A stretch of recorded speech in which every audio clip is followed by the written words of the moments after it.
वासुदेवाय। श्रीमद्भागवत महापुराणम महात्म्यम अथ द्वितीय अध्याय। ভক্তির দুঃখ দূর করার জন্য দেবর্ষি নারদের উদ্যোগ। শ্রী নারদ উবাচ বৃথা খেদয়সে বালে অহচিন্তা তোরা কথম শ্রীকৃষ্ণ চরণাম ভোজম স্মর দুঃখম গমিষ্যতি। দ্রৌপদী চ পরিত্রাতা येन কৌরব কলম কস্মলাৎ পালিতা গোপসুন্দর্য স কৃষ্ণ কাপিন গতঃ। নারদ বললেন, হে সাধ্বী, অর্থাৎ আমরা গতদিন এই অবধি ছিলাম দেবর্ষি নারদের সাথে ভক্তি দেবীর সাক্ষাৎ হলো বৃন্দাবনে। সেখানে ভক্তি দেবীর দুই পার্শ্বে ওনার দুই পুত্র বৃদ্ধপ্রায় জ্ঞান এবং বৈরাগ্য শুয়েছিলেন। যুবতী ভক্তি দেবী সেখানে বসে দুঃখ করছেন ছেলেদের এই দুরবস্থার জন্য। আর চতুর্দিকে সমস্ত দেবীগণ ওনাকে প্রবোধ দিচ্ছেন, বাতাস করছেন। সেইখানে দেবর্ষি নারদের সাথে সাক্ষাৎ হলো ওনাদের। দেবর্ষি নারদকে দেখে ভক্তি দেবী বললেন, হে সাধু, আপনি কৃপাময়, আপনার কৃপাতে ধ্রুবপদ লাভ করেছিলেন।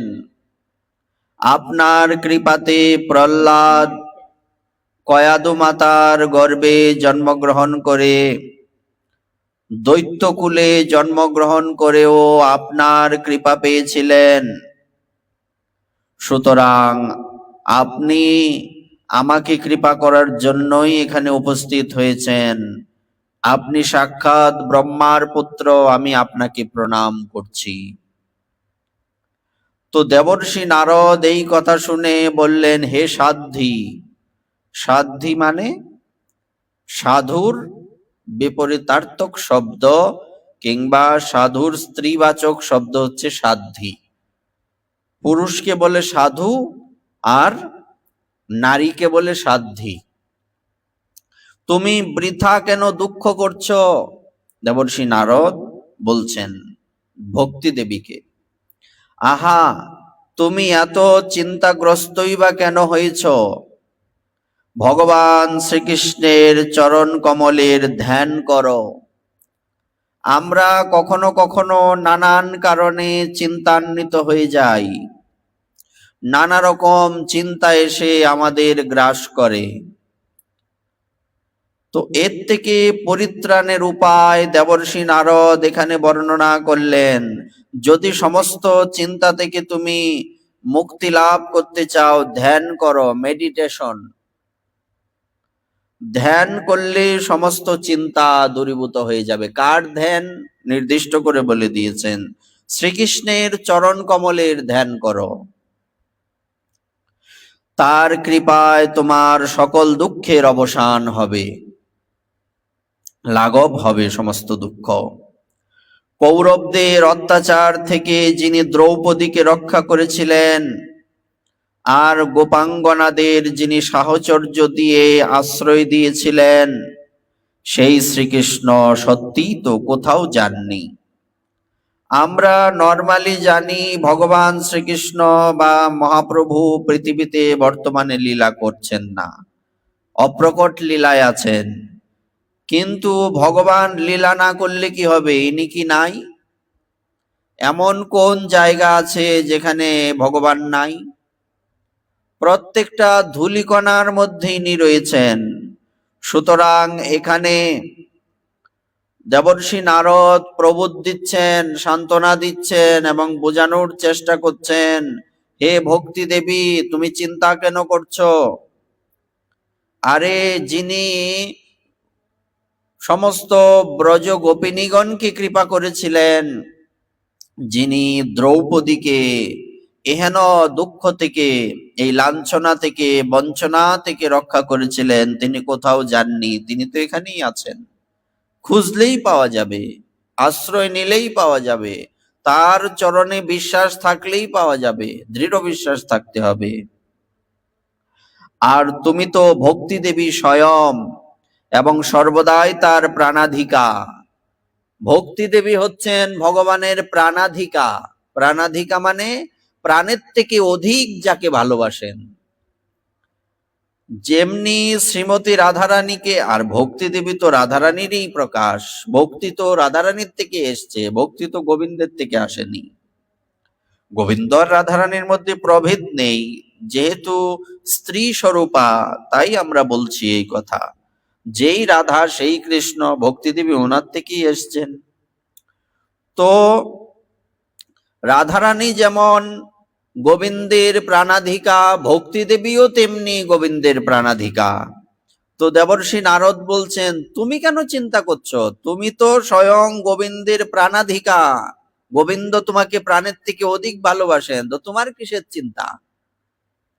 এই কথা এখানে বলছেন। তোমার আহ্বানে তিনি তো অতি নিচ ঘরেও চলে আসেন। তুমি যদি আহ্বান করো, তুমি যদি চাও, অর্থাৎ ভক্তি দেবী যদি চান, তবে স্বয়ং ভগবান মুচির ঘরে চলে যান। ভক্তি দেবী যদি চান, স্বয়ং ভগবান চণ্ডালের ঘরে চলে যান, কোনো বিচার করেন না। তা তোমার কিসের চিন্তা? তুমি চাইলে ভগবান চলে আসবেন যে কোনো জায়গায়। সত্য, ত্রেতার, দাপর, এই 3 যুগে জ্ঞান আর বৈরাগ্য ছিল মুক্তির সাধন, কিন্তু কলিযুগে তো কেবল ভক্তি ব্রহ্ম সাযুজ্য মোক্ষ দান করে। অর্থাৎ সত্য, ত্রেতা এবং দাপর যুগে জ্ঞান এবং বৈরাগ্যের দ্বারা মুক্তির সাধনের কথা বর্ণনা করা হয়েছে, কিন্তু কলিযুগে জ্ঞান বৈরাগ্যের দ্বারা কোনো মুক্তি হয় না। একমাত্র ভক্তি লাভ করলেই ভগবৎ পাদপদ্ম পাওয়া যায়। মুক্তি বলতে এখানে সাযুজ্য মুক্তি নয়, আমরা এই মুক্তি চাই না, কিংবা আমাদের কোন রকম মুক্তিরই অপেক্ষা নেই। আমাদের ভক্তি দরকার, আমরা ভক্তি পেলে নরকে যেতে রাজি আছি, কিন্তু মুক্তি আমরা চাই না। মৃত্যুবরণ করব, নরকে যাব, কিন্তু মুক্তি চাই না, আমাদের মুক্তির অপেক্ষা নেই। এই ভেবেই পরমানন্দ চিন্মূর্তি জ্ঞান স্বরূপ শ্রীহরি তার নিজ সৎস্বরূপে তোমাকে সৃষ্টি করেছেন, অর্থাৎ ভক্তি দেবীকে। তুমি সাক্ষাৎ শ্রীকৃষ্ণের পরমা সুন্দরী প্রিয়া।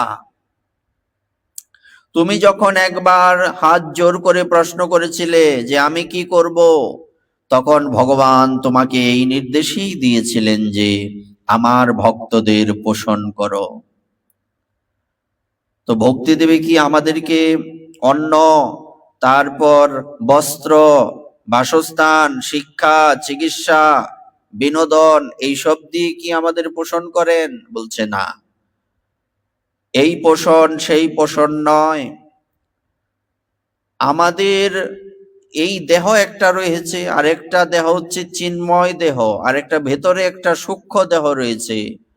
সেখানে যে সেই দেহটারও তো পোষণের দরকার, পালনের দরকার। সেটা কিভাবে হয়? বলছে সেটা ভক্তি দেবী করে থাকেন। ভক্তি যেমনি করে জল বিনু যেন মিন, দুঃখ পায় আয়ুহীন, প্রেম বিনু এই মতো ভক্ত। চাতক জলদ গতি, এমতি একান্ত রীতি, জানে যেই সেই অনুরক্ত। মৎস্য কি জল বিনু বাঁচতে পারে? জল ছাড়া যেমনি মৎস্য বাঁচতে পারে না, তেমনি প্রেম ভক্তি বিনা ভক্ত বাঁচতে পারে না। তো সেই প্রেম ভক্তি দিয়ে আমাদেরকে পরিপালন পরিপোষণ কে করেন? ভক্তি দেবী করেন। ওনার কৃপা ছাড়া তো হবে না, অসম্ভব, এনারই দায়িত্ব এটা। তুমি ভগবানের সেই আদেশ স্বীকার করেছিলে, ভগবান শ্রীহরি তোমার প্রতি সন্তুষ্ট হয়ে তোমাকে সেবা করার জন্য মুক্তিকে তোমার দাসী রূপে এবং জ্ঞান ও বৈরাগ্যকে তোমার পুত্র রূপে দান করেন। মুক্তি কার দাসী? মুক্তি হচ্ছেন সাক্ষাৎ ভক্তি দেবীর দাসী। চিন্তা করা যায়? তা আমরা কি দাসীকে নেব নাকি রাজরানীকে নেব? আমরা তো দাসীকে গ্রহণ করব না। তার মানে কি আমরা হেয় করব? না, কেউ মুক্তি চাইতেই পারেন, আমাদের তাতে কিচ্ছু এসে যায় না, কিন্তু আমরা মুক্তি দেবীকে হেয় করছি না। এটা বলছি যে আমরা গ্রহণ করলে কাকে করব? উৎকৃষ্ট যা তাই গ্রহণ করব। বাজারের যে দ্রব্যটা সবচেয়ে বেশি উৎকৃষ্ট সেটার দিকেই মানুষের দৌড়াদৌড়ি থাকে, সেটা আনার জন্য। তেমনি সবচেয়ে শ্রেষ্ঠ কি ভক্তি নাকি মুক্তি? ভক্তি। ভক্তি হচ্ছেন রাজরানী, আর মুক্তি হচ্ছেন সেই ভক্তি দেবীর দাসী। তো আমরা কাকে গ্রহণ করব? ভক্তিকে গ্রহণ করব। এই জন্য এবং জ্ঞান বৈরাগ্য তারা হচ্ছেন ভক্তি দেবীর পুত্র। জ্ঞান বৈরাগ্য থাকা উচিত, থাকতে হবে।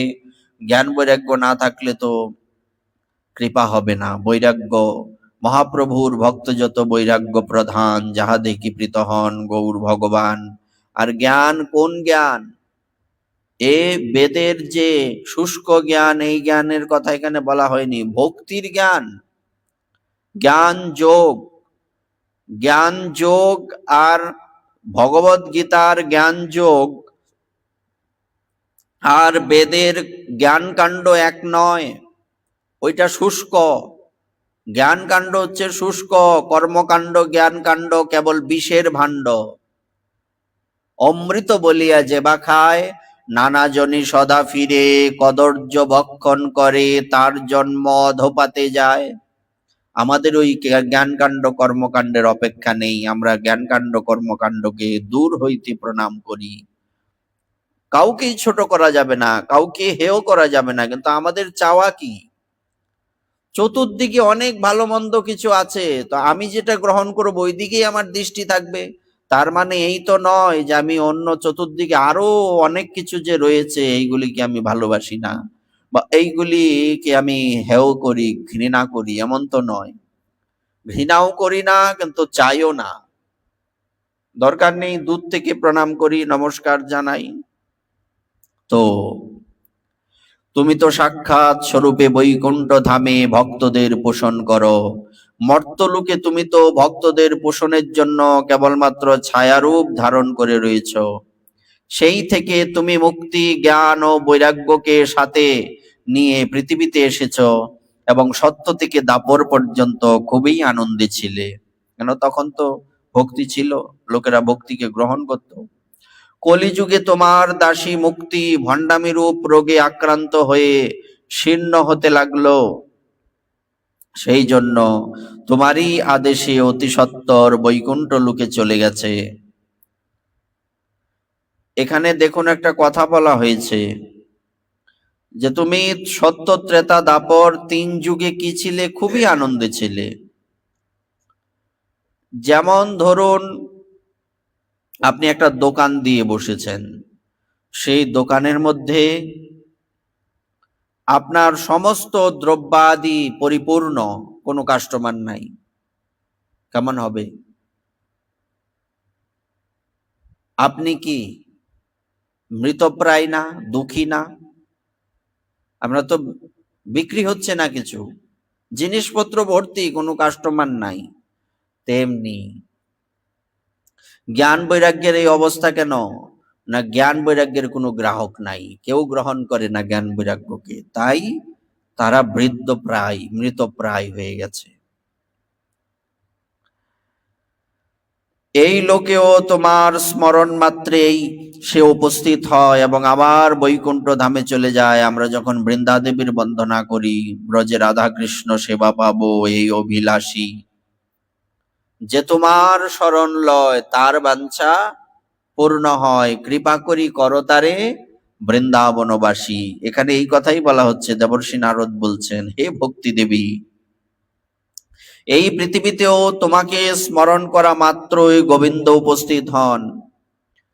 যখন কেউ ভক্তি দেবীকে স্মরণ করবেন, ভক্তি দেবীর চরণ বন্দনা করবেন, ভক্তি দেবীর পুজো করবেন, ভক্তি দেবীকে আশ্রয় করবেন, তখন ভগবান সেখানে এসে উপস্থিত হবেন, তাতে কোনো সন্দেহ নেই। ভগবান এখানে দেবর্ষি নারদ বলছেন এই কথা। তারপর সে ভগবান সেখানে উপস্থিত হন, আবার বৈকুণ্ঠ ধামে চলে যায়। কিন্তু এই জ্ঞান ও বৈরাগ্যকে নিজ পুত্র বোধে নিজের কাছেই রেখেছ, তবুও কলিযুগে এদের উপেক্ষা হওয়ার দরুন তোমার এই ছেলে দুটি উৎসাহহীন ও বৃদ্ধ হয়ে গেছে। কিন্তু তুমি চিন্তা করো না, আমি এদের নবজীবন লাভের উপায় চিন্তা করব। আমি এদের নবজীবন লাভের উপায় চিন্তা করব। হে সুমুখী, কলির মতো কোনো যুগ নেই। এই যুগে আমি প্রতিটি ঘরে, প্রতিটি মানুষের হৃদয়ে তোমাকে প্রতিষ্ঠিত করে দেব। কলিযুগের, যদিও সত্য, ত্রেতা, দাপর, কলি, 4 যুগের মধ্যে শ্রেষ্ঠত্বের বিচারে সত্যযুগ শ্রেষ্ঠ, তারপরের থেকে কলিযুগ সবার নিচে। কিন্তু ভক্তির জন্য, সহজ সাধনের জন্য কলিযুগের মতো শ্রেষ্ঠ যুগ আর পৃথিবীতে নেই। দেখুন দেবর্ষি নারদ কত সুন্দর কথা বলছেন। আর আমি তোমাকে প্রত্যেকের হৃদয়ে স্থাপন করে দেব, দেবর্ষি নারদ বলছেন, প্রত্যেকটা ঘরে ঘরে। দেখো, অন্য সব ধর্মকে দমন করে এবং ভক্তি বিষয়ক মহোৎসবের আদর বাড়িয়ে যদি আমি এই ভূমণ্ডলে তোমার প্রচার না করি, তো আমি শ্রীহরির দাস নই। আমি যদি তোমাকে প্রত্যেকের হৃদয়ে স্থাপন করতে না পারি, তাহলে আমি ভগবানের দাস নই, আমার নাম দেবর্ষি নারদ না। আমরা বলি না অনেক সময়, অনেকেই বলে থাকেন, এই আমি যদি এই কাজটা না করতে পারি, আমার নাম কেটে দেব। দেবর্ষি নারদ এই কথাটাই এখানে বলছেন। এই কথা আরেকজন বলেছিলেন। কে বলেছিলেন? যখন কলির প্রভাবে সমস্ত ভক্তদের উপরে বিষয়ী ব্যক্তিগণ এবং যবনেরা অত্যাচার করছিল, সব ভক্তগণ মিলে হরিনাম করতে পারে না কেউ তাদের যন্ত্রণায়, সব ভক্তগণ মিলে অদ্বৈত প্রভুর কাছে গেলেন, প্রভু একটা বিহিত করুন। অদ্বৈত প্রভু বললেন যে আমি কৃষ্ণকে অবশ্যই এই পৃথিবীতে আনবো, আমি কৃষ্ণকে এই পৃথিবীতে অপ্রকট করবই, অবতীর্ণ করবই। যদি আমি করতে না পারি, তাহলে আমার নাম অদ্বৈতই না। আমার নাম যে অদ্বৈত, আমি যে বড়াই করি, তো আমি কিসের অদ্বৈত? লোকেরা আমাকে অদ্বৈত সিংহ বলে। কোথায় আমি সিংহ? আমি যদি ভগবানকে প্রকট করতে না পারি। সুতরাং যদি না পারি, তখন কি করব? প্রকাশিয়া চারি ভূত চক্র লইমু হাতে, পাষণ্ডিরে কাটিয়া করিব স্কন্দ নাশ। তবে যদি আমি এটা করতে পারি, তবে আমি শ্রীহরির দাস। এর আগে আমি শ্রীহরির দাস নই। তবে মই অদ্বৈত শ্রীহরির দাস। চিন্তা করুন, যদি না পারি, চেষ্টা তো করতে হবে। চেষ্টা না করার পর যদি না হয়, তাহলে আমি পাষণ্ডীদের কেটে, চক্র দ্বারা কেটে স্কন্দ নাশ করব। আচ্ছা, তারপর এই কলিযুগে যে সকল জীব তোমার সঙ্গে যুক্ত থাকবে, তারা পাপী হলেও নিঃসন্দেহে ভগবান শ্রীকৃষ্ণের অভয় ধাম প্রাপ্ত হবে। যার হৃদয়ে প্রেমরূপিণী ভক্তি সততই বিরাজ করে, সেই শুদ্ধ অন্তঃকরণ জীব স্বপ্নেও যমরাজকে দর্শন করে না। যার হৃদয়ে ভক্তি দেবী থাকেন, তিনি সাক্ষাতে তো দূরের কথা, স্বপ্নেও কোনোদিন যমরাজকে দর্শন করে না। যার হৃদয়ে ভক্তি দেবীর নিবাস, প্রেত, পিশাচ, রাক্ষস বা দৈত্য দানব তাকে স্পর্শও করতে পারে না। ভক্তকে কি ভূত, প্রেত, পিশাচ এসব ধরতে পারে? পারে না। তপস্যা, বেদ অধ্যয়ন, জ্ঞান ও বৈদিক কর্মাদি কোনো সাধনেই ভগবান বশীভূত হন না। ইনি কেবল ভক্তিতে বশীভূত হন। গোপাঙ্গনারা এর প্রকৃষ্ট প্রমাণ। আচ্ছা, গোপিনীগণ কোনো যজ্ঞ করেছিলেন? কোনো যজ্ঞ করেননি, শুধু কৃষ্ণকে ভালোবেসেছিলেন। কোন যাগ যজ্ঞ অমুক তমুক এই সেই কিচ্ছুই করেননি ওনারা। ওনারা কেবলমাত্র কৃষ্ণকে ভালোবেসেছিলেন। তো এর থেকে আর শ্রেষ্ঠ প্রমাণ কি? এই ভালোবাসাই তো ভক্তি, এটাই তো প্রেম। সহস্র জন্মের পুণ্য ফলে মানুষের ভক্তিতে অনুরাগ হয়। কলিযুগে কেবল ভক্তি, শুধু ভক্তি সার, আর কোনো কিছু নয়। ভক্তির টানে সাক্ষাৎ শ্রীকৃষ্ণ সামনে এসে দাঁড়ান। ভক্তি যদি কারো হৃদয়ে থাকে, তখন ভগবান শ্রীকৃষ্ণ তার সামনে দাঁড়াবেন। তো আমাদের সামনে আসেন না কেন? বলছি, কি করে আসবেন? আমাদের ভক্তি নাই। নামে মাত্র আমরা ভক্তিমান, নামে মাত্র আমরা ভক্ত, নামে মাত্র আমরা এইসব বেশভূষণে সাধু রূপে আছি, কিন্তু প্রকৃতপক্ষে আমরা সাধু নই। সাধু হওয়া অত্যন্ত কঠিন, অত্যন্ত কঠিন। কামাদি ষড়রিপুকে জয় না করলে, সর্বস্ব গোবিন্দ চরণে সমর্পণ না করলে থরি ভগবানের কৃপা হবে, ভগবত দর্শন হবে? অসম্ভব। আচ্ছা, ভক্তির প্রতি যে অবজ্ঞা করে, শত্রুতা করে, এই তিনলোকে তার কেবল দুঃখ আর দুঃখই প্রাপ্তি হয়। ভক্তির সাথে শত্রুতা করলে, যারা ভক্তদের সাথে শত্রুতা করে, সাধুদের সাথে শত্রুতা করে, তাদের কেবলমাত্র দুঃখই লাভ হয়, কোনোদিন তারা সুখী হতে পারে না। তাই কখনো ভক্ত, ভক্তি, ভগবান, গোমাতা, বৃন্দা দেবী, শাস্ত্র তাদের বিরোধিতা করতে নাই, শাস্ত্রে নিষিদ্ধ আছে। তাহলে আজীবন দুঃখ ভোগ করতে হবে, জীবনে কোনোদিন কৃষ্ণ ভক্তি লাভ হবে না আমাদের।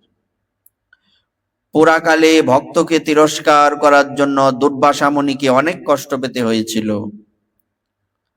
ব্রত, তীর্থ পর্যটন, যাগ যজ্ঞ বা জ্ঞান চর্চা ইত্যাদি নানাবিধ সাধনের কোনো আবশ্যকতাই নেই, একমাত্র ভক্তিই মুক্তিদায়িনী। দেখুন, দুর্বাসা মুনি ছিলেন সাধু, আর অম্বরীশ মহারাজ ছিলেন গৃহস্থ রাজা। সিদ্ধান্ত অনুযায়ী বড়কে, সাধু বড়। কিন্তু দুর্বাসা মুনির হৃদয়ের রাগ এবং ওনার হৃদয়ের ওই যে এরকম ভাবনা, সে অম্বরীশের ক্ষতি করবে, এটা ওনাকে নিচু করে দিয়েছিল। এবং শেষে কি দেখা গিয়েছিল? ওই সুদর্শন চক্র দুর্বাসা মুনিকে তাড়া করেছে। উনি তখন কোথায় কোথায় গেলেন? উনি তখন ব্রহ্মলোক, শিবলোক, বিষ্ণুলোক সব জায়গায় গেলেন, এমনকি ভগবান বিষ্ণু ওনাকে রক্ষা করতে পারেননি। অহম ভক্তা পরাধীন হি স্বতন্ত্র বদিজ। হে ব্রাহ্মণ, তোমার কি মনে হয় আমি কি স্বাধীন? আমি স্বাধীন নই, আমি পরাধীন। এই পর ব্যক্তিটাকে, ইনি হচ্ছেন ভক্ত, আমি ভক্তের অধীন। তো ভক্ত আমার মাতা পিতা, ভক্ত আমার গুরু, ভক্ত আমার নাম রেখেছে বাঞ্ছা কল্পতরু। সুতরাং তুমি ভক্তের চরণে অপরাধ করেছ, তুমি তার ক্ষতি করার চেষ্টা করেছ, সুতরাং এই সুদর্শন তোমাকে ছাড়বে না। যেমনি করে দুর্বাসা মুনিকে সুদর্শন ছাড়ছেন না, কেন? উনি ভক্তকে অবমাননা করেছেন, তেমনি এই সংসারে যদি আমরা ভক্তকে, সাধুকে অবমাননা করি, আমাদেরকে ওই সংসারের তাপ, সুদর্শন চক্রের তাপ ভোগ করতে হবে, যন্ত্রণা ভোগ করতে হবে। এটাই এখানে বলা হয়েছে।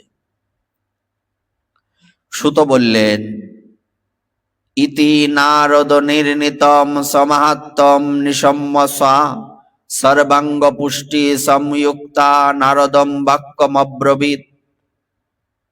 নারদ মুনির কাছে এইভাবে নিজের মাহাত্ম্য শুনে ভক্তির সর্বাঙ্গই পুষ্টি লাভ করলো, এবং তিনি নারদ মুনিকে বলতে লাগলেন, দেখুন এখানে একটা সুন্দর সিদ্ধান্ত আসছে।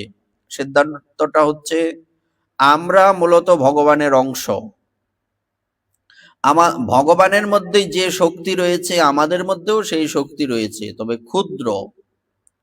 আমাদের আর ভগবানের মধ্যে পার্থক্য কি আর মিল কোথায়? মিল হচ্ছে, ধরুন এক ফোঁটা জল, এটা এক সমুদ্র জলের থেকে আলাদা না, আবার একও না। কেন? কারণ এক সমুদ্র জল তো বিশাল সমুদ্র, এক ফোঁটা জল। আপনি কি এক সমুদ্র জলের থেকে এক ফোঁটা জলকে আলাদা করতে পারবেন? একই, কিন্তু একও তো করতে পারবেন না। অর্থাৎ আমরা হচ্ছি অনুচৈতন্য, ভগবান হচ্ছেন বিভু চৈতন্য। কৃষ্ণের মধ্যে যেই সমস্ত গুণাবলী রয়েছে, সমস্ত গুণাবলী ভক্তের মধ্যে রয়েছে। ভক্ত বলতে প্রত্যেকটা জীবের মধ্যে রয়েছে, কিন্তু এগুলি হারিয়ে গেছে, সুপ্ত হয়ে গেছে। এইগুলিকে কেউ না কেউ যদি বলে আবার আমাদেরকে স্মরণ করিয়ে দিতে পারে, না না, তুমি এই পৃথিবীর লোক নও, তোমার অনেক শক্তি, তুমি ভগবানের অংশ, তুমি এখানে থাকবে কেন? কখন এটা হবে? যখন আমরা সনাতন গোস্বামী পাদের মতো কিংবা আমাদের অর্জুনের মতো ভগবানের কাছে বলতে পারবো, আমার কেন দুঃখ, এই যন্ত্রণার থেকে মুক্তির উপায় কি, আমি কে, আমার কি করা উচিত, কি করা অনুচিত, কার্পণ্য দোষ উপহত স্বভাব পৃচ্ছামিতাম ধর্ম সংমুরচেতা ইত্যাদি। তারপরে এই সনাতন গোস্বামী পাদের কে আমি, কেনে আমায়, যারে তাপত্রয় ইত্যাদি, এই সব কথা, এইগুলি বেদ বাক্যের ন্যায়। তো ওই আমরা এর জন্য দৃষ্টান্ত স্বরূপ হনুমানজির কাছে যেতে পারি। হনুমানজি যখন সব ভুলে গেলেন অভিশাপে, কিন্তু পরবর্তীতে দেখা গেল যখন প্রয়োজন হলো, সেখানে জাম্ববান মহাশয় মনে করিয়ে দিলেন, হনুমান তুমি সামান্য কোনো ব্যক্তি নও, তুমি পারো না এমন কোনো কাজ নেই, তুমি অনেক কিছু পারো, তুমি স্মরণ করো তুমি কে, স্মরণ করো। যেমনি করে কারো যদি স্মৃতিশক্তি লোপ পায়, হ্রাস পায়, স্মৃতিশক্তি হারিয়ে যায়, তখন যেমনি তাকে বারবার মনে করানো হয়, তুমি কে, মনে করো, মনে করো, তেমনি আমাদের স্মৃতিশক্তি লোপ পেয়েছে, আমরা আমাদের পরিচয় ভুলে গিয়েছি, আমরা আমাদের বাড়িকে বাড়ি মনে করছি না, অন্যের বাড়িকে বাড়ি মনে করছি। সেই জন্য আমাদেরকে এখান থেকে উত্তোলনের জন্য, আমাদেরকে এখান থেকে উত্তরণের জন্য স্বয়ং ভগবান গুরু রূপে এই পৃথিবীতে প্রকটিত হন। ভুবনে প্রকাশ হন গুরু রূপ ধরি, প্রকাশিত হয়ে আমাদের শিক্ষা দেন, না ভগবান তো তোমার, তো তুমি ভগবানকে তোমার করে নাও, তুমিও ভগবানের হও। তো দীক্ষার মাধ্যমে আমরা কি করি? দীক্ষা মানে কি? দীক্ষা মানে হচ্ছে গুরুদেব আমাকে, ভগবান তো আমাকে উনার করে নিয়েছেন, আজীবন আমি ওনার, কিন্তু গুরুদেব কি করেন দেখো, কৃষ্ণ তোমাকে কৃষ্ণের করে নিয়েছেন, আজীবন তুমি কৃষ্ণের, তো তুমি কেন কৃষ্ণকে তোমার করবে না? এই পৃথিবীতে যা কিছু দেখতে পাচ্ছ কেউ তোমার নয়, একমাত্র কৃষ্ণই তোমার। সুতরাং তোমার কি করা উচিত? তোমাকে কৃষ্ণের প্রতি ধাবিত হওয়া উচিত। এটাই দীক্ষার প্রক্রিয়া। এইভাবে গুরুদেব আমাদেরকে কোথায় নিয়ে যান? ভগবানের পাদপদ্মে নিয়ে যান।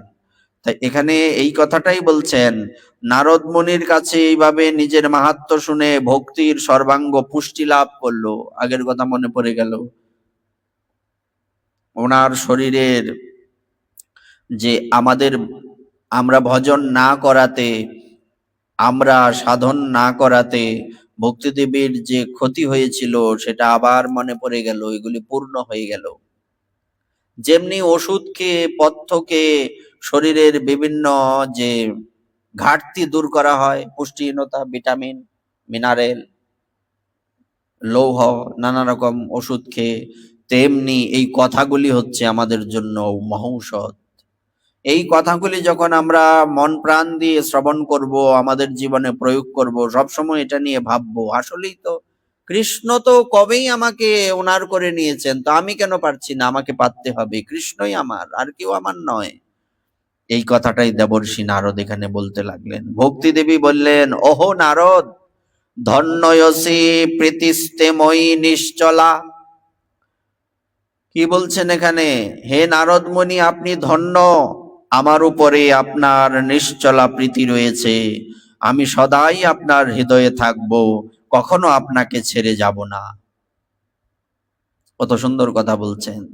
হে সাধু, আপনি অত্যন্ত কৃপালু, আপনি ক্ষণকাল মধ্যেই আমার সমস্ত দুঃখ দূর করে দিয়েছেন, কিন্তু আমার পুত্রদের অচেতনতা এখনো দূর হলো না। শীঘ্রই আপনি এদের চেতনা ফিরিয়ে দিন, এদের জাগিয়ে দিন। সুত বললেন, ভক্তির এই কথা শুনে নারদের বড়ই করুণা হলো এবং তিনি হাত দিয়ে তাদের অঙ্গমর্দন করে জাগাবার চেষ্টা করলেন। তাদের কানের কাছে মুখ নিয়ে অতি উচ্চ স্বরে বললেন, আরে জ্ঞান, তাড়াতাড়ি জেগে ওঠো, ওহে বৈরাগ্য, তাড়াতাড়ি জেগে ওঠো। আবার বেদধ্বনি, বেদান্ত বাক্য উচ্চারণ এবং বারবার গীতা পাঠ করে তিনি তাদের জাগালেন। ফলে তারা কোনো প্রকারে নিজেদের যথাসাধ্য শক্তিতে উঠে দাঁড়ালো বটে, কিন্তু আলস্যবশত হাই তুলতে লাগলো, চোখ খুলতে পারল না। তাদের চুলগুলো বকের পালকের মতো সাদা হয়ে গিয়েছিল। গ্রাহক নেই, ওই যে বললাম দোকান খোলা, কি নেই, কাস্টমার নেই, তেমনি এই কথাটা এখানে বলা হয়েছে। তাদের অঙ্গ প্রত্যঙ্গ শুকনো কাঠের মতো নিস্তেজ ও শক্ত হয়ে গিয়েছিল। আপনি সব দ্রব্য নিয়ে দোকানে বসে আছেন, কোনো গ্রাহক নেই, আপনার শরীরটা কেমন হয়ে যাবে, শুকিয়ে যাবে, মুখ শুকিয়ে যাবে। এই মুখটা তোমার এরকম কেন, কিসের জন্য দুঃখী? বলছে, আমি এত বড় এত সুন্দর করে সাজিয়ে দোকান করে বসলাম, কোনো গ্রাহক নেই, কে গ্রহণ করবে? যদি গ্রাহক না থাকে তাহলে আমি চলবো কি করে, আমার সংসার চলবে কি করে? তা আমার তো শরীর শুকিয়ে যাবে, চিন্তায় আমার প্রেসার হয়ে যাবে, আমার নানা রকম রোগ দেখা দেবে। তেমনি এই রকম সমস্যা হয়ে গেছে জ্ঞান বৈরাগ্যের, গ্রাহক নাই। আচ্ছা, এই রকম ক্ষুধা তৃষ্ণায় অত্যন্ত দুর্বল অবস্থায় তাদের আবার ঘুমোতে দেখে নারদের বড়ই চিন্তা হলো এবং মনে মনে ভাবলেন, এখন আমি কি করি? আমি তো কথা দিয়েছি। কি কথা দিয়েছি? না, আমি কথা দিয়েছি এদেরকে যদি আমি পূর্বাবস্থায় ফিরিয়ে আনতে না পারি, আমার নাম দেবর্ষি নারদ নয়। আমি চেষ্টা করব। কোথায় আমি পারলাম, এখন আমি কি করব? এদের এই নিদ্রা এবং তার চাইতেও গুরুতর বৃদ্ধাবস্থা কি করে দূর করি? হে শৌনক, এইরকম চিন্তা করতে করতে তিনি ভগবান গোবিন্দকে স্মরণ করতে লাগলেন। আচ্ছা, যখন আমরা সমস্ত বিপদের মধ্যে পতিত হই তখন আমরা কি করি? কাকে স্মরণ করি? ভগবানকে। ইনি তখন গোবিন্দকে স্মরণ করতে লাগলেন, হে গোবিন্দ, হে কৃপাময়, হে করুণা নিধান, আমাকে এই বিপদ থেকে রক্ষা করুন। আমি কথা দিয়েছি এদেরকে পূর্বাবস্থায় ফিরিয়ে আনবো, কিন্তু আমি তো কোনো রাস্তা দেখতে পাচ্ছি না, পথ দেখতে পাচ্ছি না, আপনি কৃপা করে আমাকে মার্গদর্শন করান। এমন সময় দৈববাণী হলো, এমন সময় দৈববাণী হলো যে, হে মুনি, উদ্যম সফলস্তে অহম ভবিষ্যতি ন সংশয়। দুঃখ করো না, তোমার এই উদ্যোগ নিঃসন্দেহে সফল হবে। হে দেবর্ষি, এর জন্য তুমি একটা সৎকর্মের অনুষ্ঠান করো। সেই কর্মের কথা সন্ত শিরোমণি সাধুরা বলে দেবেন। তাহলে সমস্ত সমস্যার সমাধান কে করবেন? সাধুগণ করবেন। ভগবান সব দায়িত্ব সাধুদের উপরে ন্যস্ত করে দিলেন। সেই সৎকর্ম অনুষ্ঠান করলেই এদের নিদ্রা এবং বৃদ্ধাবস্থা তৎক্ষণাৎ দূর হয়ে সর্বত্র ভক্তির প্রচার হবে। সেখানে সকলেই সেই দৈববাণী শুনতে পেলেন। নারদ খুবই অবাক হলেন এবং বললেন, আমি তো ব্যাপারটা কিছু বুঝতে পারছি না। তো এর পরবর্তী অংশ আমরা আগামীকাল দর্শন করব। এই বলে আজকের ভাগবতের এখানেই বিশ্রাম। শ্রী গুরু নিতাই গৌর সীতানাথ প্রেমানন্দে। হরি হরি বল মন, হরি হরি বল বল হরি। জয় জয় শ্রী রাধে শ্যাম।